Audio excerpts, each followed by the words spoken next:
கர்த்தரிடத்தில் சொல்லிக் கொண்டிருக்கிறார்.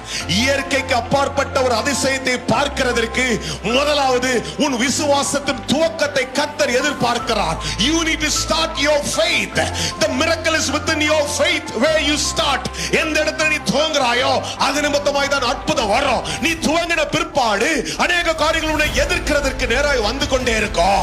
ஆனா அதை மேற்கொள்ள when you start, when you start overcoming, when you got succeeding that, அதை நீ மேற்கொள்ள when you start surpassing that, கர்த்தர் அதிலிருந்து ஜெயத்தை உனக்கு தருவார். உன் பயம் என்கின்ற ஆவி தகர்க்கப்படும், உன் சந்தேகம் என்ற ஆவி தகர்க்கப்படும். கர்த்தர் அதில் ஜெயத்தை தருவார். நீ நின்று கொண்டு அந்த விசுவாசலை எழும்பி நின்று கொண்டு உன் ஜெயத்தை பார்ப்பாய். உன் ஜெயம் கர்த்தர் நிலவரமான ஜெயமா மாற்றுவார். எந்த பயம் உன்னை அநேக நாட்களாய் துரத்தி கொண்டிருக்கிறதோ, இல்ல ஆண்டுகளாய் துரத்தி கொண்டிருக்கிறதோ, உன் பிறப்பிலிருந்து துரத்தி கொண்டிருக்கிறதோ, அந்த பயத்தை கர்த்தர் சொல்றாரு, இதோடு நான் முடிக்கிறேன். இன்றைக்கு நீ அதனுடைய முடிவை பார்க்கத்தக்கதாய் இதுவரை உன்னை துரத்தி கொண்டிருக்கிற பயத்தின் முடிவை இன்றைக்கு நீ கேட்கும் பொழுது இந்த நேரத்தில் உனக்காக அதை முடிக்கிறேன் என்று கர்த்தர் சொல்றாரு. நிச்சயமாய் இருப்பாய். இனி அது உன்னை துரத்தாதுன்னு கர்த்தர் சொல்றாரு.